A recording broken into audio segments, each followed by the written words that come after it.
Salut à tous, ici GeoCoaster, le fanat des montagnes russes et des parcs d'attractions. Je vous retrouve dans ce premier épisode, non pas pour vous apprendre à rôter comme une lady,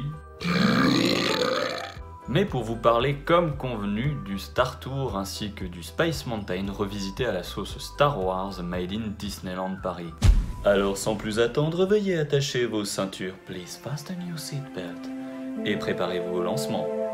Let's go Hyperspace Mountain.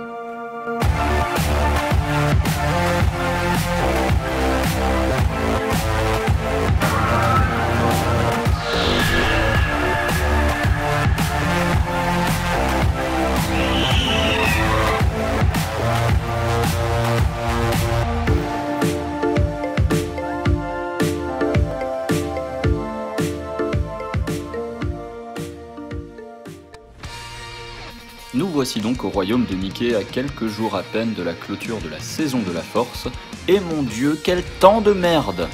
Précisons que cette vidéo a été tournée au début du mois de mars, et c'est sans rappeler qu'à cette période, on se pelait grave les miches! Et en parlant de miches, laissez-moi juste éclairer quelques zones d'ombre. Les miches, c'est pas les nichons, hein. Les miches, ce sont les poignées de mer. Enfin mince, c'est comme si vous confondiez une huître avec un scrotum de babouin. Ou dans un langage moins glamour, les bourrelets. Bref, fini de débattre de l'anatomie humaine et concentrons-nous plutôt sur l'essentiel de cette vidéo. Pour cela, faisons d'abord un petit saut dans le passé. Le Space Mountain a ouvert ses portes le 31 mai 1995 au sein de la zone Discoveryland. À l'origine, l'attraction avait été baptisée Discovery Mountain, rendant hommage à l'univers de l'écrivain Jules Verne et tout particulièrement à son roman De la Terre à la Lune. Mais son nom fut changé peu de temps avant son inauguration. Ses concepteurs décidèrent de la renommer Space Mountain, de la Terre à la Lune.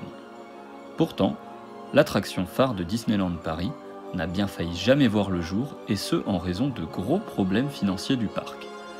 Dans le but d'attirer un maximum de visiteurs, le projet fut donc revu à la baisse.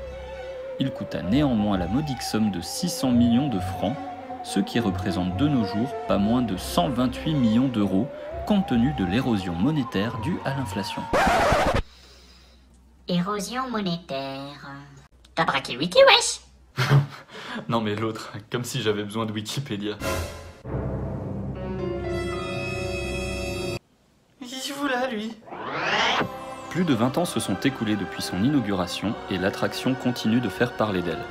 Après avoir déjà bénéficié d'un lifting en 2005 projetant ses visiteurs aux confins de l'univers, le Grand 8 de l'espace s'offre un nouveau relooking en 2017 à l'occasion de la saison de la Force. Pour cela, au placard les astéroïdes et les météorites, place aux destroyers stellaires, aux T-Fighters et autres vaisseaux de l'Empire. Hormis le dépoussiérage du décor, le gros plus de cette Hyperspace Mountain reste pour moi la mise en place de nouveaux trains plus massifs, ergonomiques et vraiment plus confortables. Fini les maux de tête et les douleurs au cervical, tout a été repensé pour que le voyage reste des plus agréables. Mais qu'en ont pensé les visiteurs de cette Hyperspace Mountain? GeoCoaster mène l'enquête.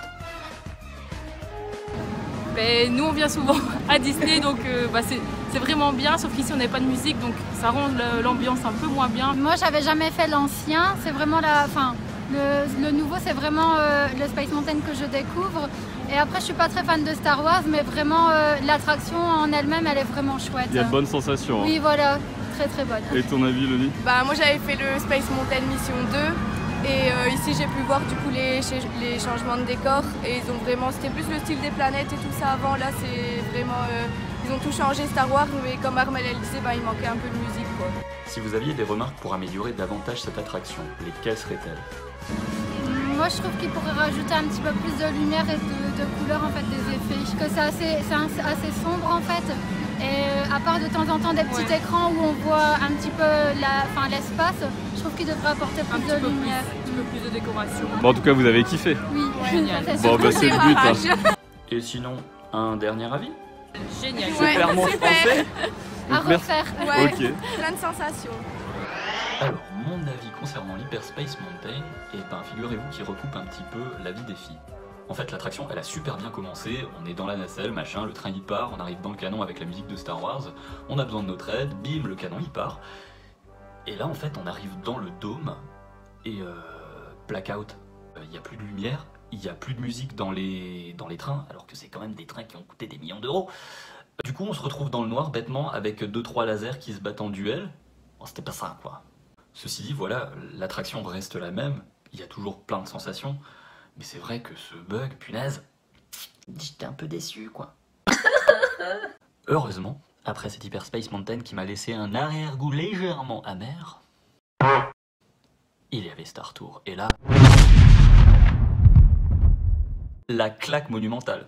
C'était une tuerie. Commentaire. Juste en quelques mots pour vous dire que Disney a vraiment mis de l'argent par rapport à l'ancienne attraction que j'ai fait. Vous pouvez voir par mes cheveux depuis un petit moment. Donc je peux vous dire que là, ça en vaut le détour. C'est assez surprenant et c'est surtout l'estomac fragile, ça te tenir. Et c'était vraiment un très bon moment et une très belle surprise de la part de Disney. Je pense que là, chapeau. Il n'y a rien à redire, si ce n'est que on est tous sortis, on avait la gerbe. Simulateur, écran géant, lunettes 3D. On a tous couru aux toilettes, hein? Non, franchement, c'était génial. Bravo. En tout cas, je suis super content de partager une fois de plus cette vidéo avec vous. Ça m'a fait énormément plaisir de redécouvrir Disney façon Star Wars 2017-2018. Un gros merci à nos amis venus de Belgique. Merci d'avoir joué le jeu et d'avoir participé à cette vidéo. Et tu comptes faire quoi la prochaine fois? On fera un truc beaucoup plus sympa, avec plus de gens, plus de people et plus de love et plus de tout. Voilà. Dans tes rêves? Sur ce, je vous remercie. N'hésitez pas à partager cette vidéo si vous avez liké, un petit pouce bleu, ça fait toujours plaisir. Et puis, continuez à en parler, partager, c'est pour la bonne cause, franchement, merci. Je vous embrasse, Bye bye. Bisous.